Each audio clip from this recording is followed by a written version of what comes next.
Through a Scottish Prism, the programme that is unapologetically pro-Scottish independence and anti-Westminster rule. Everything we say here is viewed through a Scottish Prism.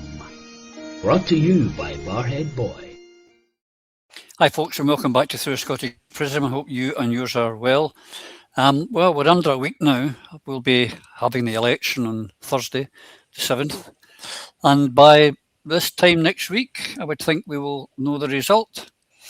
And so we'll discuss that today, how the campaign's gone, how it's going, what we see is going to happen, and add a few points for your discussions at home and maybe your deliberations before you go to the polling booth. And I'm delighted to welcome a newbie, in fact, two newbies, or 1.5 newbies. Ian Valence, who's an Alliance to Liberate Scotland candidate for the West of Scotland list. Welcome, Ian. Thank you for being here. Oh, slight delay maybe. And we also have Hazel Lyon, better known usually on this programme as Techie, but in here now is the leader of the Alliance to Liberate Scotland. Welcome, Hazel, this time from this side of the studio as opposed to the back bit. I know. Well, I might as well start with you because how the campaign now, as I said, is under a week to go. How's it been for you, as they say? Well, right, first things first, I need to set the record straight. Because according to social media, I am not the real leader of this party. Oh, that old chestnut. Apparently, I'm just a mouthpiece for a man in Spain pulling the strings. Which one of us? But I mean, they're not wrong. There is a man in Spain, two of them actually. But it's like they've uncovered some dark conspiracy. Bill's barely unpacked his suitcase and he's already running a shadow government. But anyway, but here's the thing they can't seem to figure out. Those men in Spain are two of the people who started this party with me, not puppet masters. But enough about the conspiracy theorists. They're not in the ballot paper, we are. So when a few of us sat down to start this over 2 years ago, we had no idea what would happen. We didn't even know if we'd get a single candidate. But what we've actually built together just in the last few weeks alone is nothing short of a miracle. 40 candidates across the region, 14 of them standing in constituencies. That's not nothing. That's people giving up their evenings, their weekends, their own money, because they believe there has to be a better way. And here's the difference. We're more like a collective welfare, not like the other parties that the public have had enough of. And I'm not like other leaders. I don't need a pedestal. The real work is behind the scenes. We don't have a PR machine making everything look slick. We're real. We are what it says on the tin. So in the response, genuinely amazing. People are fed up. They look at the peach ballot paper like they've been waiting for someone to hand it to them. Now, I'm not going to sit here and promise seats. That's not how this works. The sneers will come if we don't win anyway. I know that. The usual crowd will say we failed and mock us. But here's my measure. We've already forced the conversation. The peach ballot is in people's hands to actually do something. And whatever happens on polling day, we've shown that a small group of believers with no money, no machine, no media backing can take on the establishment. And I'm proud. I'm not getting carried away, but I'm not letting anyone tell me we failed. No. But anyway, that's enough from me. But before we go backstage and be a pretendy leader again, remember, the constituency vote is your choice. The list vote is for independence. So on the peach paper, mark X next to Alliance to Liberate Scotland. Independence, nothing less. Well said, Hazel. I told you it'd be fine. She was very nervous, ladies and gentlemen, about joining us today. Marvellous. You could, we'll get you a bigger dressing room and give you a bigger dressing room than Eva. Yes. And more M&Ms as well, if you stay. And a clothing allowance. Oh, steady, Tiger. Steady. Right, I'm going. I'll leave you to it. I might pop in at the end. We'll see. Okay. See you later, Hazel. Bye-bye. But it is the last week of the campaign, Phil. It's not your first rodeo. How have you found this one? Well, I would have found it a lot easier had I been still living in Scotland, which I don't, unfortunately. So it's been extremely difficult to feel part of it. But probably the best thing is to be able to do some stuff behind the scenes. But I've got, well, like we all have, we've all got jobs and work to do, and I've got a new business I'm building to try to tend to. But for me, being in the background and being involved in speaking at some of the events for unification, you can sense and feel that spirit of 2014 remains. The Yes movement, the same frustration, however, remains, and that is there were individuals who didn't, not enough people got on board with the Yes movement to get us across the line. Although that's debatable because I think we may actually have done so and were cheated, but that's another story for another day.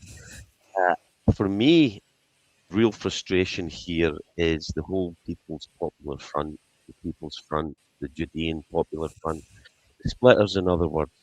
And the irony comes from an understanding that uh, the, on human nature. When I speak often at public events, I talk about leaving the ego at the door. Leave the ego at the door. We have a catch line here: outcomes, not incomes. But whenever you have individuals get the opportunity to climb up the greasy pole, some people get carried away with their own press and they think that they're the big I am. And it's just human nature.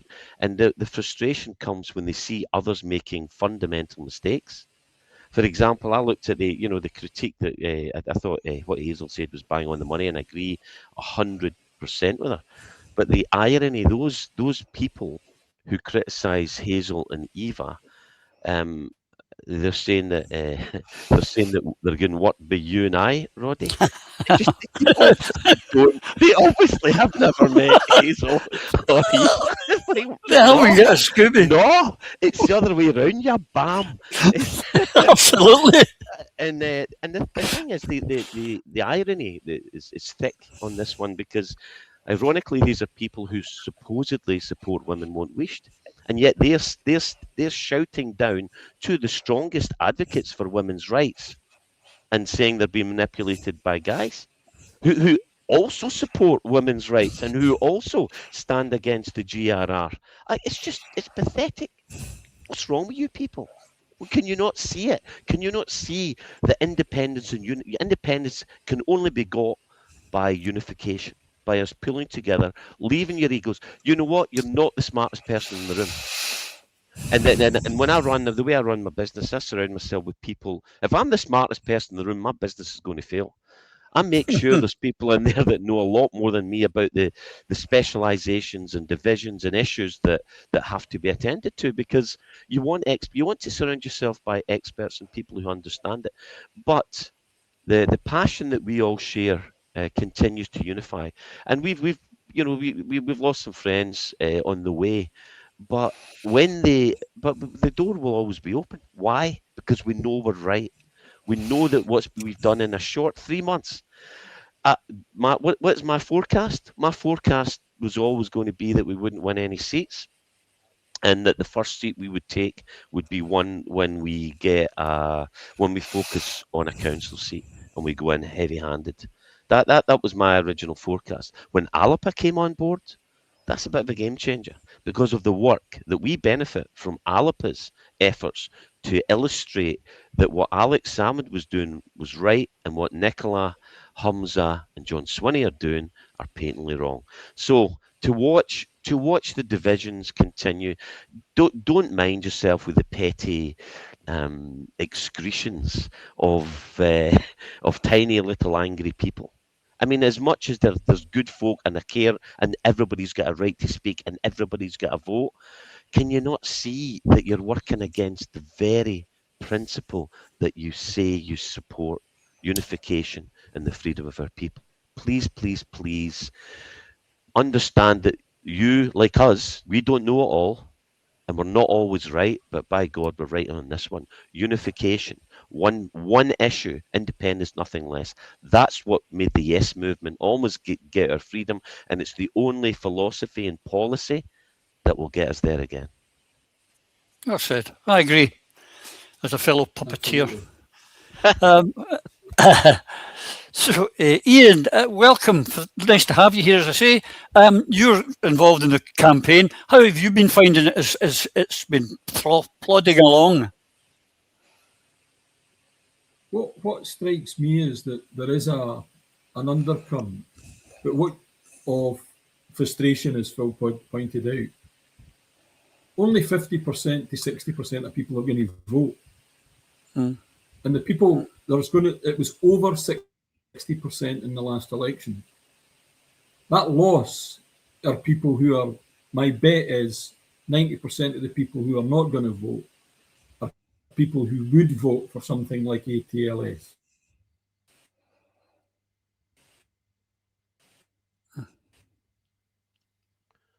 Because they won't vote for the SN.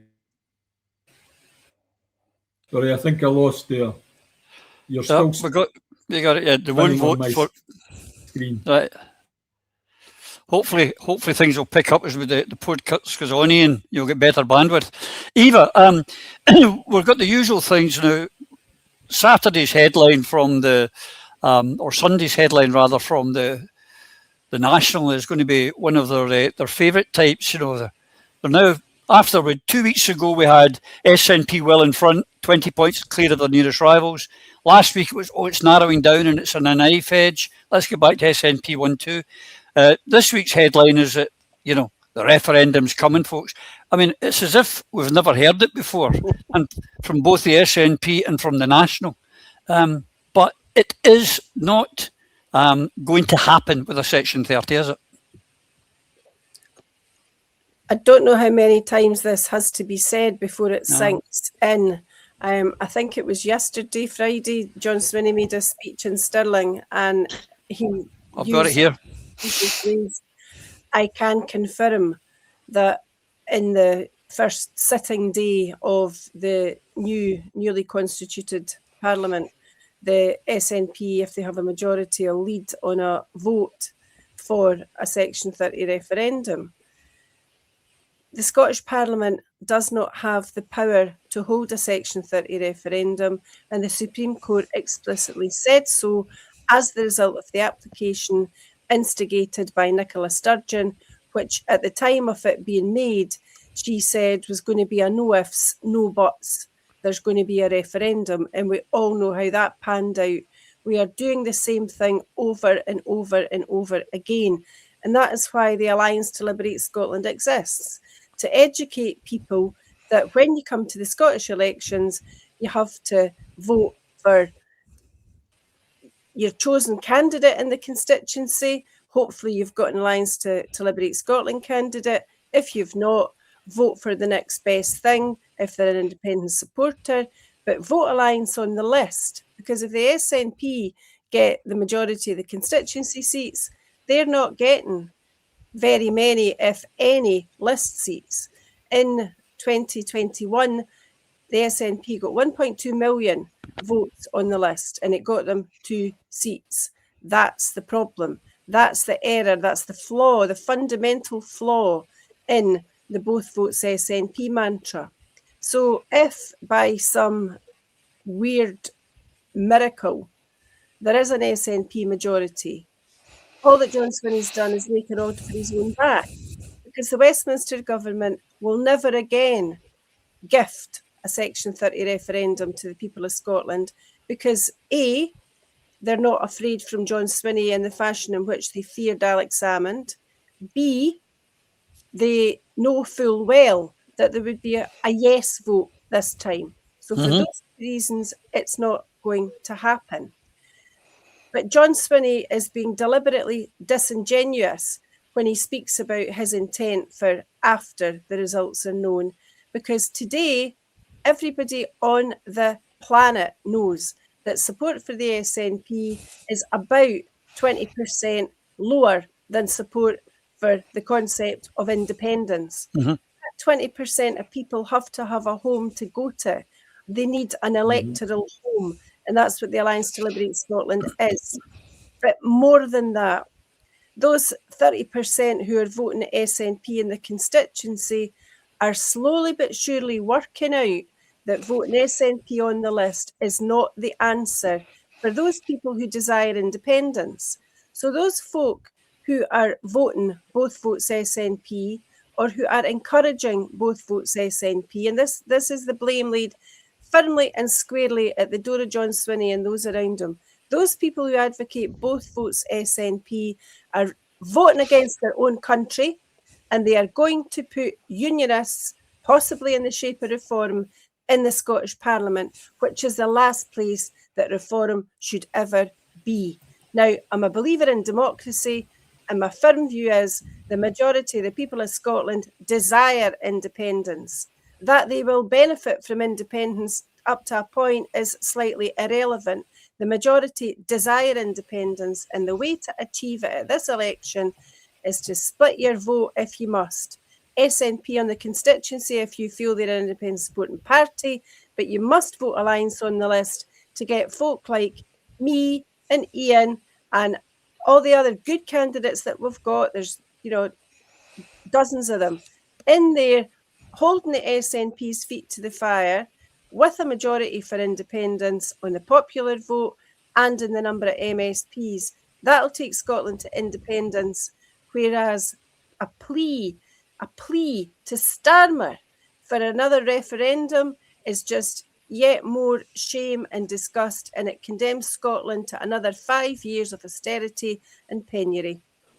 Yeah, it's shocking. This is the video that Eva was alluding to, Phil. I'd like you to look at this first before I ask you the question. The people of Scotland must have the chance to become an independent country as soon as is practical.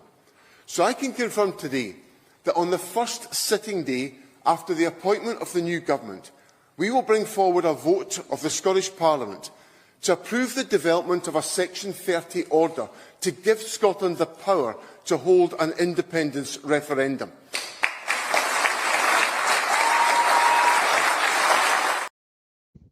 Cheers, hurrah, great for you. And as Eva said, a load of mince. Yeah, the first thing he's going to do when his new government get into power, the SNP-led government, that is, because they won't get a majority, will approve the development of a Section 30 order. Approve the development of a Section 30 order to give Scotland the power to hold an independence referendum. Well, why does Scotland need to be given this power? Because it's held by the UK government. The Supreme Court, as Ida mentioned earlier, in England said no. And that is that. There is nothing you can do about it. And given every party in the running for leading in Westminster say no to a Section 30 and to Scottish independence, and have done so since the first time they ran the risk and almost lost in 2014. So why, after 11 years of no, do you think, John Swinney, that they will say yes? I mean, we'll use the definition of madness, doing the same thing over and over again and expecting a different result. It's nonsense, John, and this is why we know you're captured. We know your plan isn't, and the weasel words that you have used give the illusion or the impression to people who are not paying that much attention because they're too busy getting on with their lives, coping with poverty, coping with drug abuse, coping with lack of jobs, coping with high cost of living, coping with all the other vagaries of life, and you're deluding and your delusions, or you're cheating the people of Scotland by trying to lie to them and try to pretend that you can somehow get this done. It's disgusting, John. You're a thief. You're a thief of the future for our people and our children. And I don't forget. We will have you. You will be made to pay for this. I mean, and people need to understand what he's talking about. The Scottish Parliament's Section 30 order is a key component. This is from the House of Commons Library. Great resource if you ever want to find out anything about politics. It's the key component in the process of holding a second independence referendum. This order is necessary to legislate for the referendum and is a result of the SNP's efforts to secure the necessary powers from Westminster. So the SNP has pledged to bring forward a vote on the development of a Section 30 order on the first sitting day after a new government is appointed. should they be successful. This vote would be crucial in allowing the Scottish Parliament to hold a referendum on Scotland's constitutional future. The SNP's plan includes publishing a draft referendum bill and initiating discussions with the UK Government on transferring the legislative powers required for the Scottish Parliament to hold a referendum. Is that clear, folks? Even that's mild, but what it's telling you is the powers do not exist in the Scottish Government, and this is another, please sir, may we have some more letter he's writing after 11 years. Absolute sham. Absolute sham. You should be ashamed of yourself, and anybody foolish enough to fall for this, wake up, friends. Wake up, friends. You're being duped. And that was it Twain that said it's much easier it's really, really difficult to persuade someone they've been fooled. Much better that they believe the lie, much easier that they would continue to believe the lie. And the reality was that everybody here, all of us put our hands up, eventually said, you know what? We're being conned by Nicola and her crew. And it was gut-wrenching because I had so much faith in her, and I thought, what a stroke of genius, Alec, passing over those golden keys to our city, to the keys of our country. And then Nicola promptly sold them down the Swinney. No, it took me a long time to catch on, but when it did, it was such a sickening feeling. It's almost as hollow. In fact, it was. The only feeling I can compare it to would be the feeling I had when we got the result in 2014 and we'd lost that referendum. That hollowness, that betrayal. Anyway, so John, no, you're talking pish. That's a technical term, ladies and gentlemen. Ian, it just sounds to me like a load of carrots again to the faithful. Now, I've mentioned, excuse me, last week, and I'll say it again, if he was serious, if he was deadly serious about this, shouldn't he be saying, we want this Section 30 order for an independence referendum? And I tell you what, Mr. Starmer, or whoever, if we do not get it on this occasion, this is the first working day of the new Parliament. On the third or fourth working day of the Parliament, I will dissolve this Parliament and we will hold a plebiscite election at the earliest possible date. And that way, he's then controlling, he's telling them, he's not asking them, he's saying, do it our way, do it this way, or we're going to take it into our own hands. Surely that's the way to do it, and to prove, not just to Westminster, but also to the Scottish independence supporters, that he means business.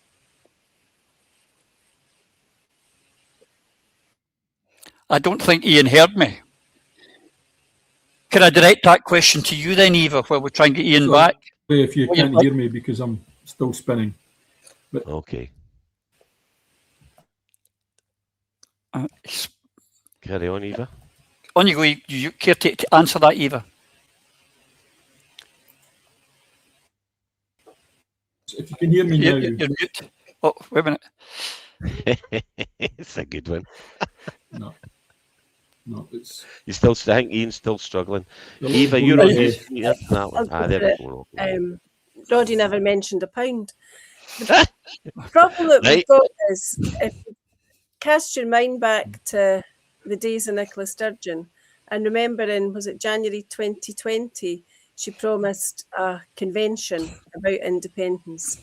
Not only are we still waiting for that, Keith Brown re-announced it several times, including in October last year at the SNP conference.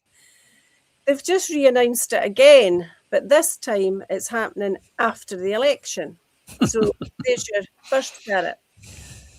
Another carrot was the 11-point plan that Mike Russell proposed. I don't know how far down the line they got, but they certainly didn't get anywhere near number 11. You had Stop Brexit on the side of a bus, when Nicola Sturgeon thought that it was appropriate to ignore the fact that England had voted for Brexit, and instead of promoting independence, she was doing her best to negate the outcome of the Brexit referendum. The terms of the Brexit deal were such that Nicola could have perfectly well offered her support for a type of deal that had more benefits for Scotland than the deal actually has, but she could have negotiated that support in return for a referendum, and she missed that open goal as well. So where we are now is, we've seen is it 4 or is it 5 Prime Ministers have said no? And somehow John Swinney thinks that if he gets a majority, they're going to say yes. You know, there have been innumerable examples of Westminster telling Scotland, back in your box, jocks. And that's what they'll do again. And the way around it is for John Swinney, quite frankly, to grow a spine. And for him to say this week, before polling day, this is the independence election. Vote for independent supporters and split your vote. And we'll get a majority in both ways that I mentioned earlier of the popular vote and the number of MSPs. And that supermajority actually entitles us to declare independence.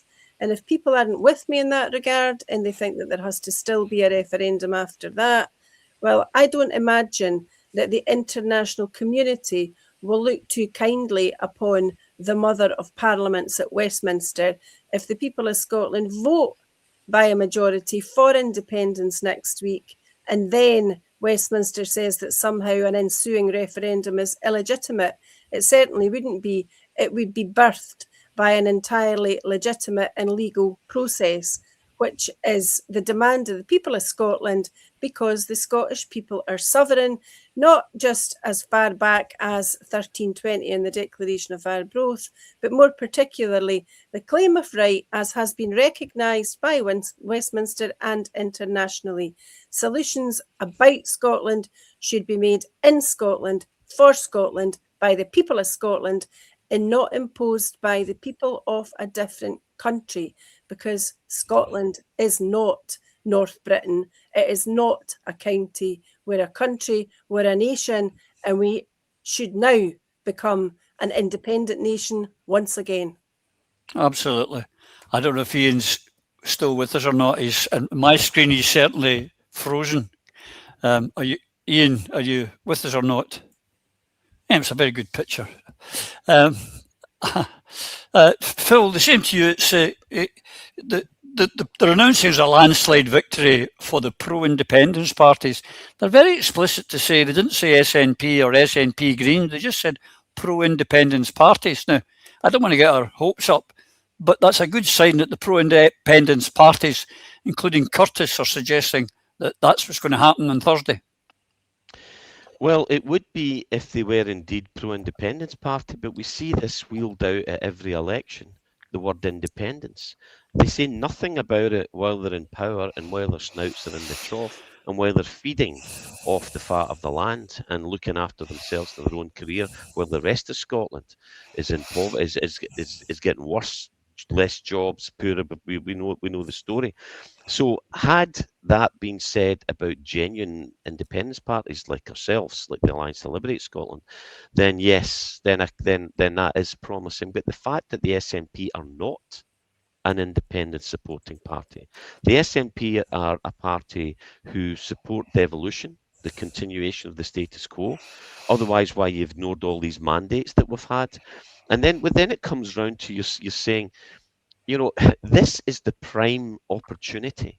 This election is the latest in a series of prime opportunities to hold a plebiscite election. Eva has already pointed out what a plebiscite is and why it works, because we're not asking for anything. We will not be given our independence. We need to seize it with both hands and pay whatever price we have to pay. And we have to be prepared to pay that price. I certainly am. And the situation is this. I think the SNP have something like 9 MPs at Westminster, down from 43. And remember, I was one of the 56 out of 59. There was a feeble 50 of Labour. When we get in and Alex handed the reins over and Nicola took over, the 56 that I thought and believed and we all were certain were going to get us independence, I believed that would be the last member of Parliament for Coatbridge. And then all of a sudden, the goalpost moved. And we weren't talking so much about independence. And we were looking at, as Eva pointed out, why the hell are we fighting Brexit? You know, like as I keep saying, as Napoleon stated, when your enemy is making a mistake, don't interrupt. But what Nicola did, she said, Joanna Cherry, a very, very capable woman, and someone who we support, incidentally, and who we would like to see representing Scotland. She is an independentista of the right sort. We watched as she fought basically an completely unnecessary battle. And she did remarkably well because she's a very talented and able individual. And I know Eva met a recent book launch. But the thing that gets me is they have had so many opportunities to do this. We know that SNP will get a majority in the Scottish election. We know that a Scottish election would be the plebiscite, the optimal plebiscite, where we can see a majority of Independence Party representatives elected, and therefore that's when we should do it. We should be doing it now when we know the majority who are going to be elected are going to be SNP, but you have to make them genuine independentistas, and they're not, because that's not what they're standing for, because we know that what they're doing is not going to work. And then the next UK general election must be held by the 15th of August 2029. Now, because of the rules, and the Prime Minister Starmer can opt to call a snap election at any point before this. And who decides it? Well, they need to be held every 5 years. The deadline, as I said, is 15th of August 2029, and it's 5 years from the current Parliament of 9th of July 24, plus the time required to run an electoral campaign. But as I said, when you're running with a small amount of MPs, you want to be going into a plebiscite election knowing that you're going to get a majority, and that would be the Scottish elections. So yet again, this is another clear indication that John Swinney and the cabal that was led by Nicola Sturgeon, and we believe still is, bought and sold, controlled by the Brits. They are devolutionists. They're only interested in continuing their careers. And just look at your locals. Look at your local people that represent you. How many of them get brothers, sisters, cousins, friends, pals? But we should be watching these people more carefully. Even the SNP, some of when the SNP very, very briefly controlled North Lanarkshire Council, it was a shambles. What a basket of fruitcakes. Absolutely horrendous. I mean, because what you're looking at is all you need to do to watch the corruption, and we should investigate these things. Always look directly to your two departments within the local authorities where councillors are collecting brown envelopes.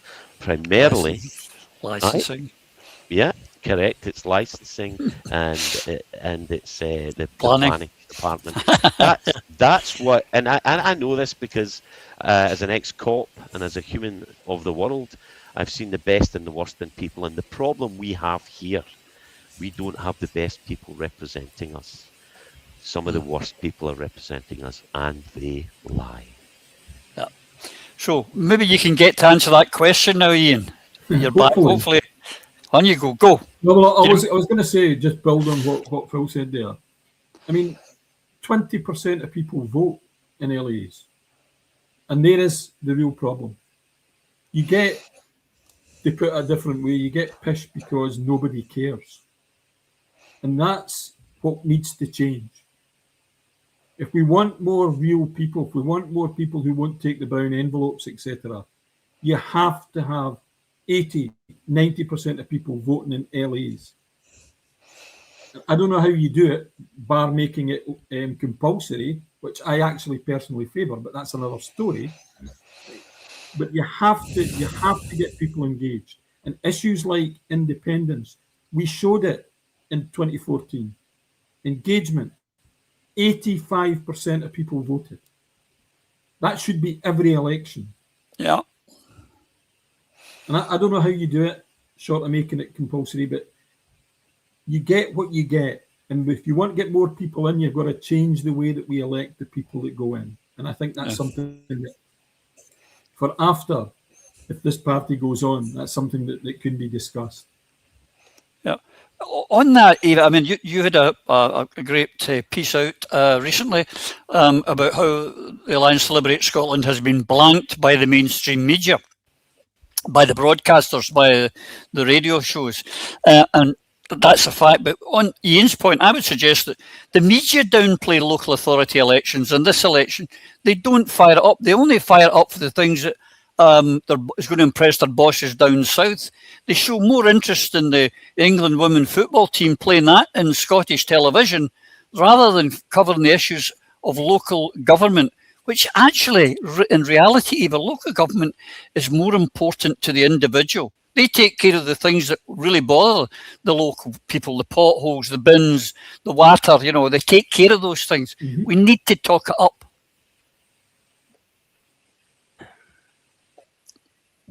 The media cannot report the truth, because if they did report the truth, the people would be on the streets. That's the problem. So what you get are dramas that are at times confected to try to hit the headlines. So we've been effectively, up to a point, silenced by the media because of their failure to invite us onto leaders' debates, for example. So I don't know how many I've seen in the last couple of weeks where the parties have mainly all been represented by men. So they've got the cheek to talk about women's issues, and there's not a woman on the panel. There were a couple of exceptions, because now and again Gillian Mackay was there, and it was rumoured that John Swinney had bottled out a one and sent Mary McCallan in his place. That was embarrassing in the extreme, and was certainly an advert for why not to vote SNP. But you know, the bigger problem in all of this is that politics has become not a calling, but a career.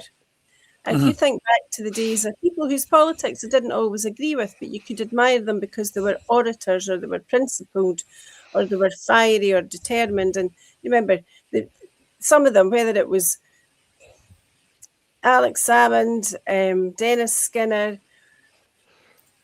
Dennis Canavan, think of all the mavericks that they're everywhere in Westminster pre-devolution, and you watch them getting into bother from the Speaker, or getting threatened with being expelled from the House or whatever. What's happened to these folk? And where are their comparators in Holyrood? Because you would rather watch paint dry than watch performances at Holyrood now. It's dreadful. It's just awful. And no wonder people start talking about close Holyrood down. What needs to happen is real people back in politics again. And that, again, comes back to, what are you using your peach ballot for? What are you using your lilac ballot for? Your lilac one is for your constituency. Your peach ballot is for the list. Use your peach ballot wisely and put real people into that parliament by voting Alliance to Liberate Scotland. We're at the top of some ballots, we're second or third down on others, but we're on every single ballot for every voter in Scotland who has the opportunity next week to vote for independence. Do that and sparks will fly in Holyrood. Because do you imagine for 1 minute that the impact that the media has had on us trying to silence us is going to work when we're in Holyrood? Do you think I'm going to be wheeshed in Holyrood? Would Tommy Sheridan, would Greg MacArthur, would Terry Howson? No, would metaphorically be going in there, upending the tables and chairs, determined to see real action for our country and no more of this mealy-mouthed, begging bowl, lying down to Westminster, caving in and leaving folk living for another 5 years, for some of them from hand to mouth, homeless, skint, worrying about how to pay their gas and electricity bill, driving up to the petrol station and seeing that in some places it's £1.91 for a litre of diesel, and thinking, what the hell? The only country that discovered oil and became a bloody desert. You know, people need to waken up and have trust that folk like us, who are normal folk that haven't got all the answers individually, but collectively we've got a damn good few of them. Put your trust in us and let us change Scotland for the better overnight. Yeah. One of the things when we started this all up, Phil, when we were all sitting talking, and was that we didn't want to, one of the mistakes we felt the independence movement made was getting onto British territory, to become absolutely being sucked into the British political scene and playing it politics. And that's why we said, let's have one policy only, independence. No one can get upset about that. And it's quite simple and it's straightforward, a simple message. How wrong were we? The amount of people can, oh, that's all very well, independence, nothing else, but what's your policy on this? What's your policy on that? It's just impossible to keep the people happy all of the time, or even any of the time. Yeah, and Eva and Ian were talking about some of the characters in Parliament. I was fortunate enough in 2015 to go down and meet the Beast of Bolsover. Myself and Mr. Law were both in awe in one sense or another. And you go over and sit down and have a pint with the man was just quite remarkable. But then he was burnt out. He was a blusterer. It was a bit of show by then. But who can not appreciate his famous quote when he said, he stood up in the House and said, half of the House Opposite. yeah, exactly. They're basically liars. You can't say that. You must retract that. And he says, well, okay, I shall do. I'll go and say the other half of the House are not liars. It's absolutely just brilliant. The guy, he nailed it and many times, and he fought for when the trade unions had a voice. But then he was burnt out, and it really didn't matter because it was New Labour at the time, and it was two cheeks of the same backside. So there really was no difference. What is critical is understanding how the two votes in the Scottish elections, how to use them for an independence majority. I mean, the Unionists for self-interest, be the Conservatives, Labour, Lib Dems, Reform, they're not for Scotland. They don't give a damn. So in the Scottish Parliament elections, we have two votes under the additional member system, okay? And here's how they work and how you use them to help secure a pro-independence. Constituency vote is your first vote, your local vote, where you pick a candidate for your area. Now that is the first past the post. Whoever gets the most votes wins, and there's 73 constituency seats. Second vote, and this is that was the lilac ballot, you're going to get a pink ballot. And near the top of that, hopefully on the top, for some reason, vote will be on top. You vote for a party or an independent in your wider region.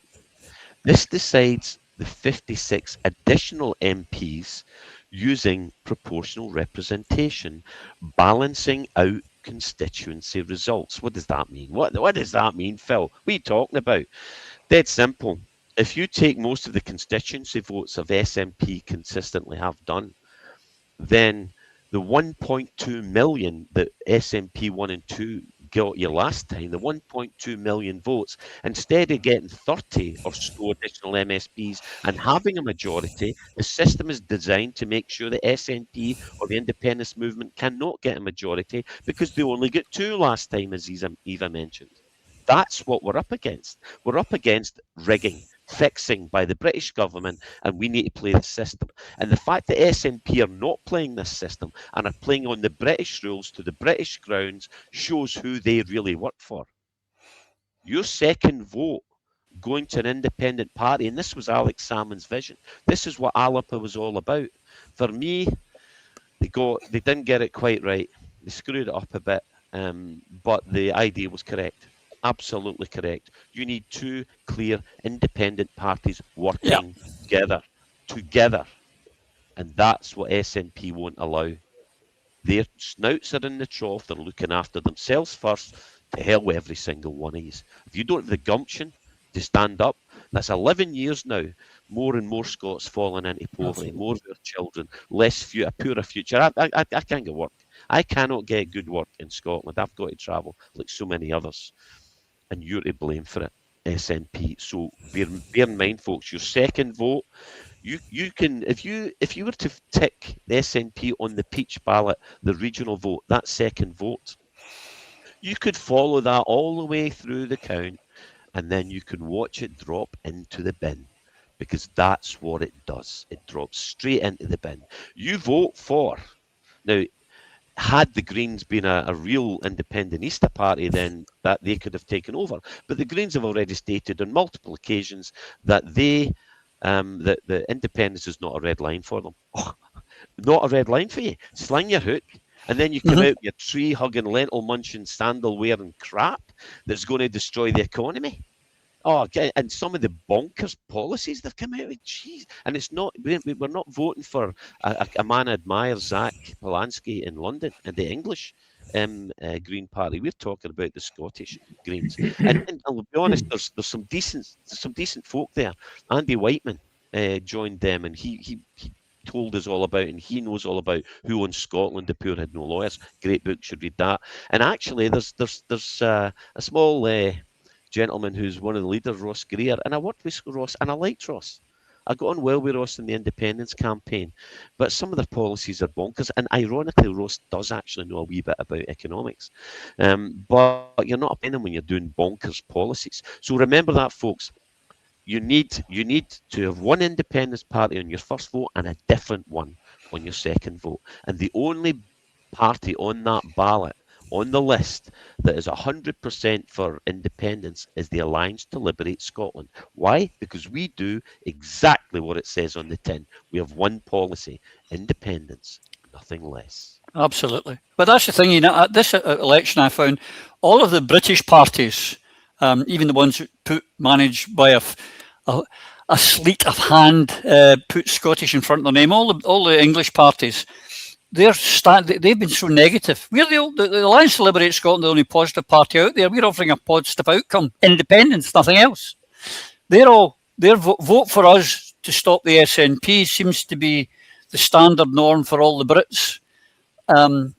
So it's kind of negative by the unionists. Come in, Ian. No, I've got two Ians. This is great. Two for the price of one. I'm trying my phone. Right, there we go. Right, I was saying there, the question was, Ian, the Alliance to Liberate Scotland seem to be the only people that are offering a positive message. I'm trying my phone. Right, well, on you go. Can you hear me? Yes. Yes. So you better restate the question, Roddy. Right. The question is, Ian, all the British parties are saying they vote for us to stop the SNP. Oh, my goodness. Microphone's working. Good. It's working. We can hear you. Your headphones aren't working, or your sounds though. Can you hear me? Aye. Because I can't hear you. Oh, well. Okay. Oh, well. Well, let's crack on again then. Okay. Sorry, Ian, that's a shame, man. This is one smart dude. You should be listening. Right. Well, back to you, Eva. Now I've got two questions for you now. One of them is that all they've got vote for us to stop the SNP. Not a positive thing. Apart from the Labour Party, who have offered trillions. I mean, I noticed there was about another 800 million in the last week, I think. It's been if I remove Alliance to Liberate Scotland from the equation, it's been a very disappointing campaign if you're within that political bubble and you're interested in how to campaign and what's positive and negative about individual parties. Because what you've had from all the unionist parties is, as you've said, just how very badly the SNP are doing. And they've always tried to link that to the question of independence. And not looked properly at what's really going on in Scotland. And what's really going on is the fact that we're paying the price of the union on a daily basis.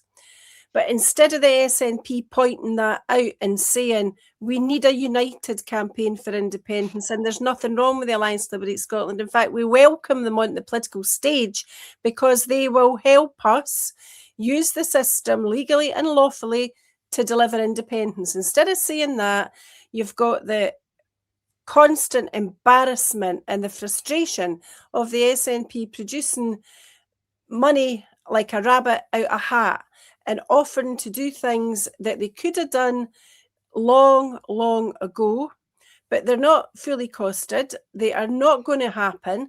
I mean, one of them that was announced, was it about a fortnight ago, was that children were all going to get a school bag when they started primary one. Like the baby box, a universal school bag, one for everybody. And it was so sad that they were saying that, because children in Scotland shouldn't be looking forward to getting a school bag when they start school paid for by government funds. Children in Scotland should be looking at Norway and thinking in terms of living in a country that was booming, that had an oil fund that was worth $2 trillion, that were able to afford to buy their house, could heat their house, could look forward to a university education that gave them the opportunity to continue to better themselves. But instead, what do you get? A promise of a bloody school bag. You know, seriously, what planet are these people on? So it's been a very poor campaign in that regard. And every day there's been sound bites and announcements from SNP candidates about what they're going to do, when they're going to do it. And by the way, vote SNP for independence. And if you actually go back to them and say, how does that work? You tell me how voting SNP gets you independence.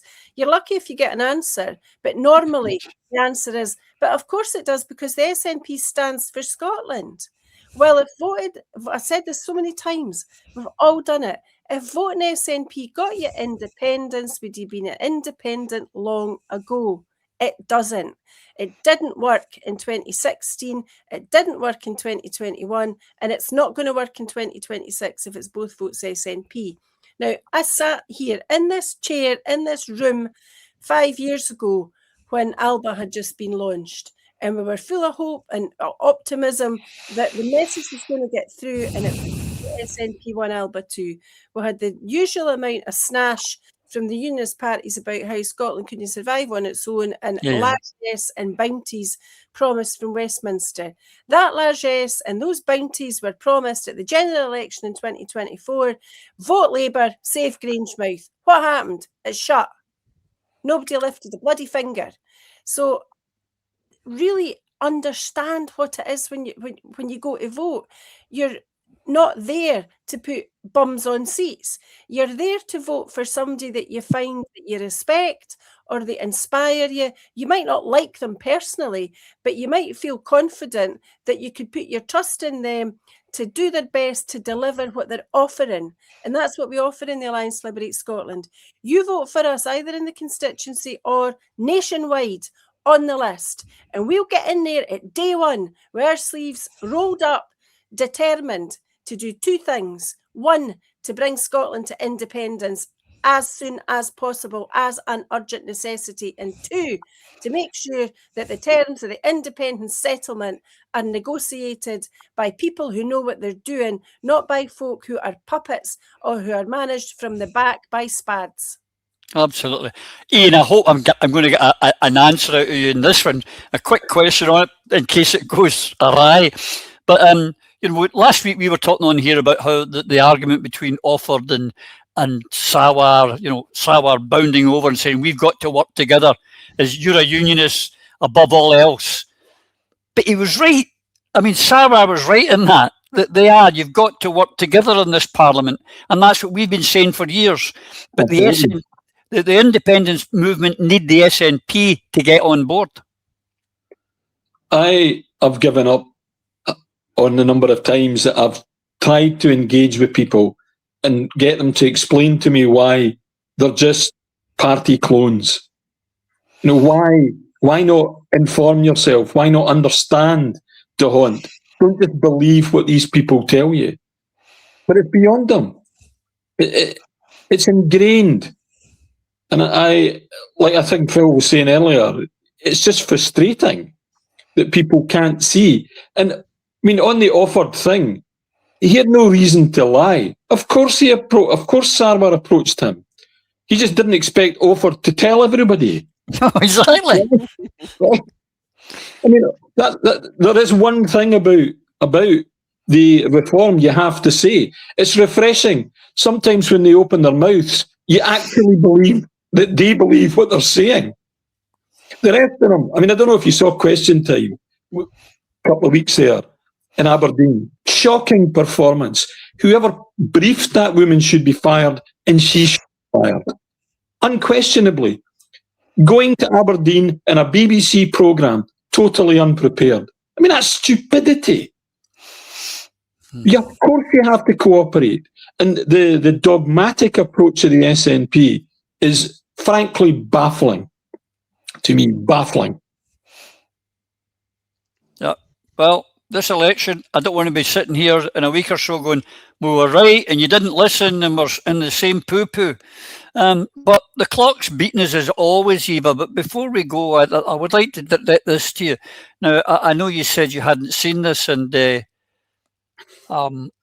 and maybe we shouldn't show you, but I want you to listen to this, because this is the week where the old the former leader was interviewed about trans rights, and it's something, and our naysayers out there have been attacking you, saying that you don't believe in women's rights anymore, etc., etc.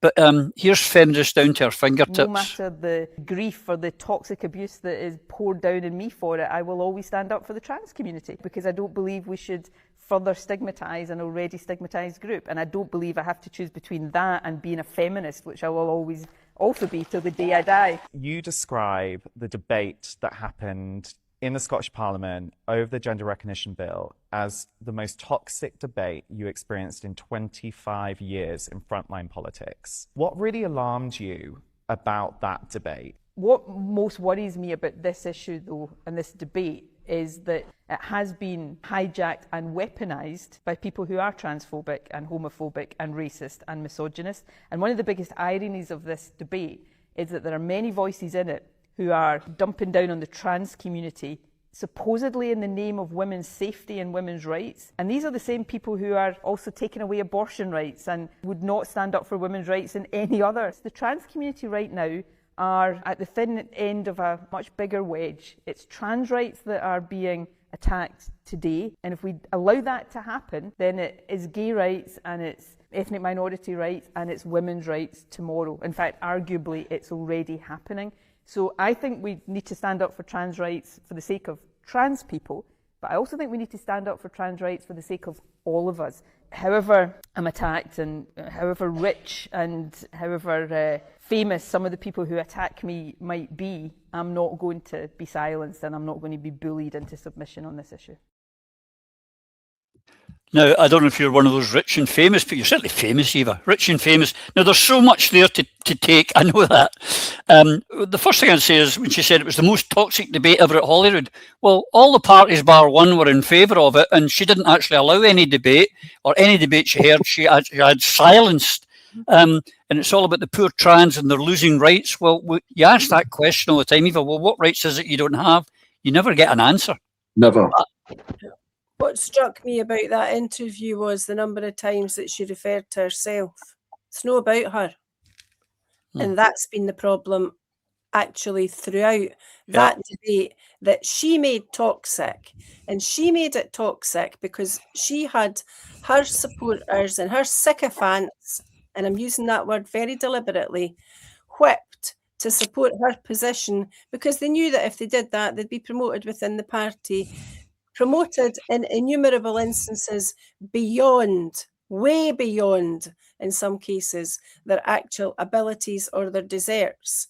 Now, everybody knows the history of this debate, but what we have always to remember, and I'll not put this as well as Joanna Cherry did at her book launch, but what Joanna Cherry reminded everybody of was that people who are transgender have the same rights as everybody else, but in particular, they're protected by the protected characteristic of gender reassignment, which is narrated specifically as a category in the Equality Act of 2010. We have politicians in Scotland who don't even know the name of the legislation because they refer to it often as the Equalities Act. I doubt if they've even read it. So the difficulty with that woman, and I would challenge her in this actually, I'll clear my diary, Nicola, and I'll debate until the cows come home with you about women won't wheesht and trans rights and the entire gender ideology that you have, I don't even know what the word is without swearing too much, polluted our politics and our movement with. We've got, well, we had, and it's currently being revised, but not revised properly, transgender guidance for schools. Completely and utterly wrong-minded. Teaching children to keep secrets from their parents, all that sort of stuff. Transgender guidance for hospitals, transgender guidance for prisons. There was no need for that. That developed into an industry. All you had to do was what the Supreme Court told you to do, and the Scottish Government are still not doing, and recognise that sex is biological sex and it will never, ever change. And all that the Women Won't Wheesht, or for Women Scotland, or Murray Blackburn Mackenzie, or women that were fleeing domestic violence and were going to Women's Aid, or women that had to go to rape crisis, all they wanted was single-sex spaces in services. That's it. Nothing more, nothing less.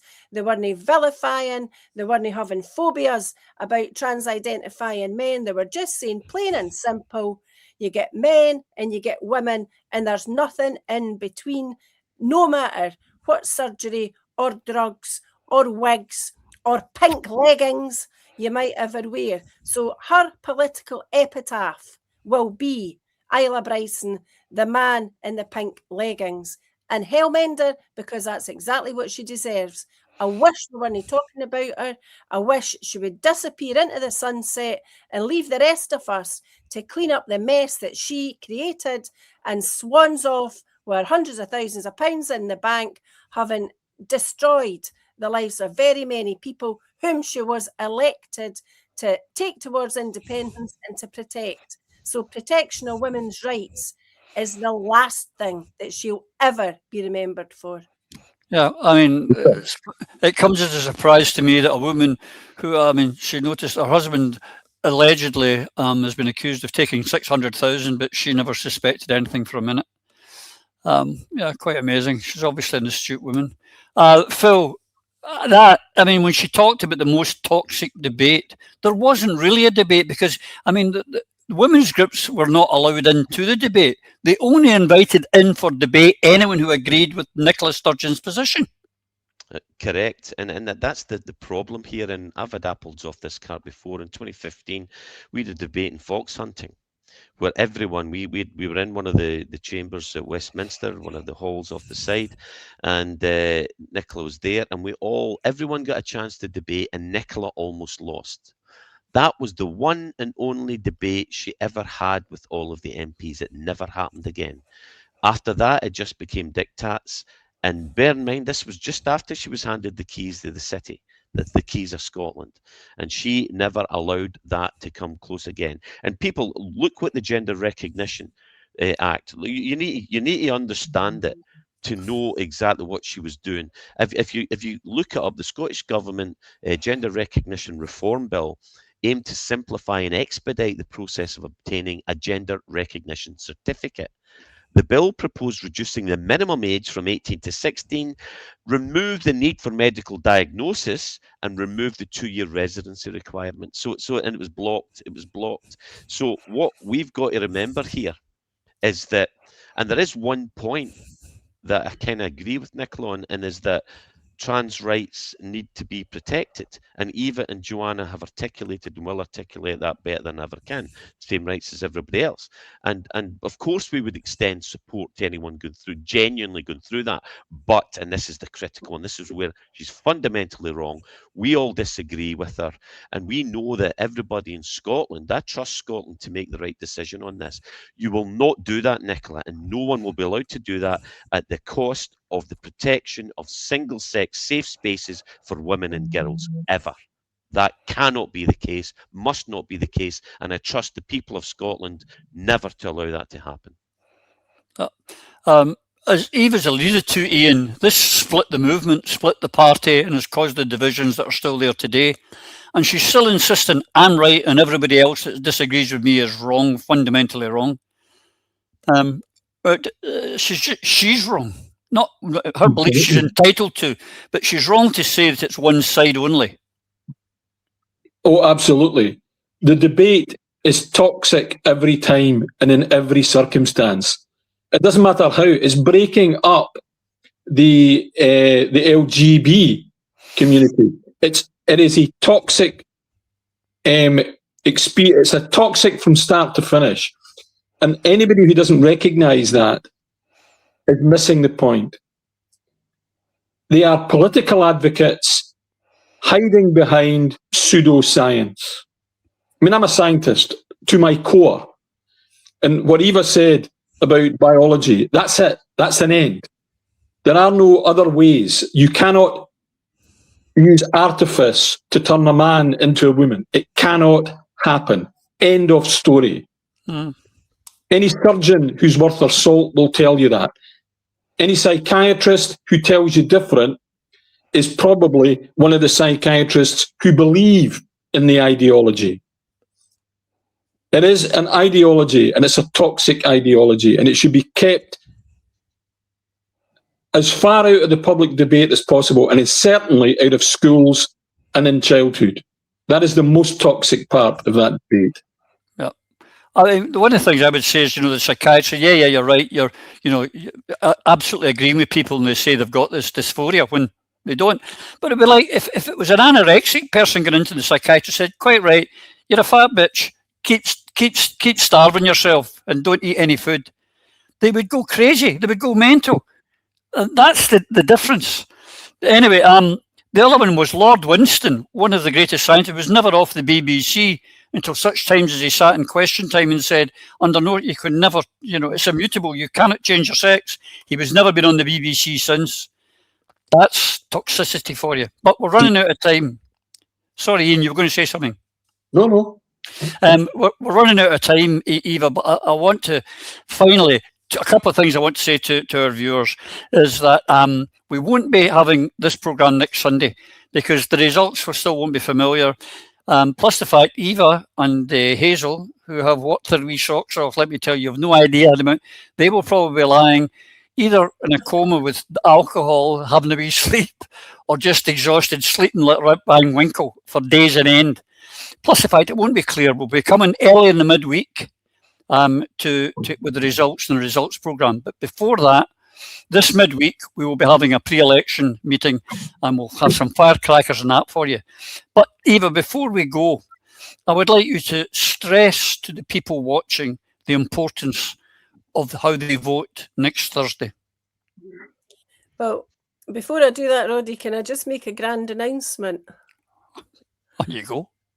Right. I think this is the first time ever in Scottish electoral history that two former pupils of Alva Academy both stood for election at the same time. So Ian and I went to school together, and I think you'll agree from what we've both said that Alva Academy gave us a good grounding.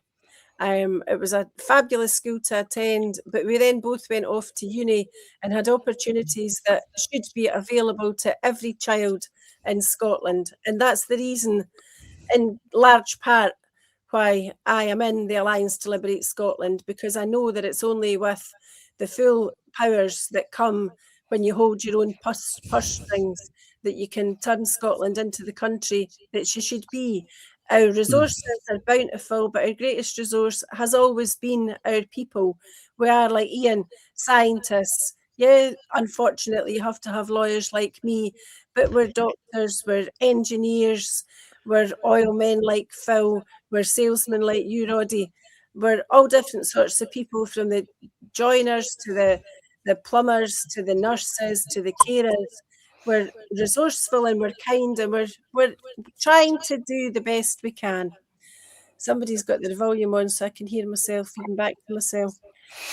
But the purpose of the exercise is, if you vote for the Alliance in the constituency, you might get somebody like me or Ian. But if you vote for us on the list, on the peach ballot, what you can do is create a majority in the Scottish Parliament for independence. Don't vote Green, because it's not a red line for them, and you know this. Don't vote Green, because they've said they're doing no deal for the SNP, falling out with them about oil and gas.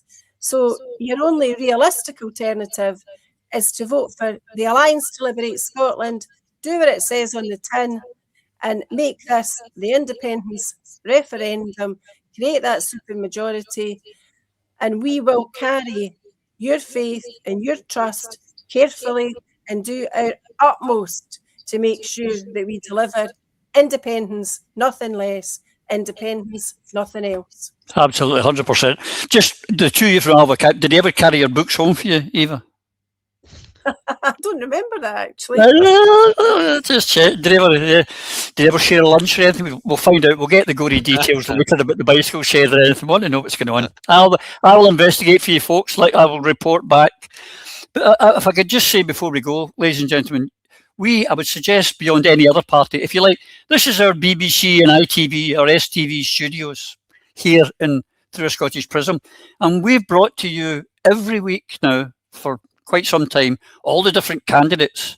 And every time we bring on a new candidate like we have today with Ian, I get so happy when I see the praise of, oh, that's another great candidate, this was a real person and all that. That's the quality we've got. And unlike the other parties who you see one or two maybe people that they shuffle in front of the cameras, we've put all these people in front of you. And there's more like that, ladies and gentlemen, behind the scenes. Good, honest people with a bit of life experience, which is the most important thing. I mean, some of these kids that are going in with the other parties weren't even old enough to vote back in the referendum. These people have got experience, which is a polite way of me saying they're old farts, but they're old farts with experience. That also helps. And anyway, you've also had a chance to see our Hazel today, which is unique. She'll not come out again. She won't. But till we see you, which will be midweek, folks, and we're going to try and have a bumper for you. So that'll be coming out on Wednesday, and we'll see you then. Till then, keep the faith. If you're looking for posters, we've got hundreds of posters. You want a poster in your window, get in touch. You know where to get us on Twitter or on Facebook or on our website. Oh, Hazel's back in. If you want a window poster, if you want to go out and put an A-board out near a polling station, whatever you want to do, let us know. Hazel, you saw us in, are you going to see us off? I've nothing more to say apart from pretending leader, pretending to be in charge. It means real work gets done. Yeah. But what I'm not pretending about is real independence, real change, principles, what it says on the tin, independence, nothing less. Well, your statement, I'm now going to upset 52% of our viewers, but for a woman to say I've got nothing to say was quite enlightening and quite refreshing. And I could just say, keep it peachy on the ballot. Yeah, peachy. And until we see you again, folks, take care. I was only joking. Anyway, I was only joking. Through a Scottish Prism, the programme that is unapologetically pro-Scottish independence and anti-Westminster rule. Everything we say here is viewed through a Scottish Prism. Brought to you by Barhead Boy.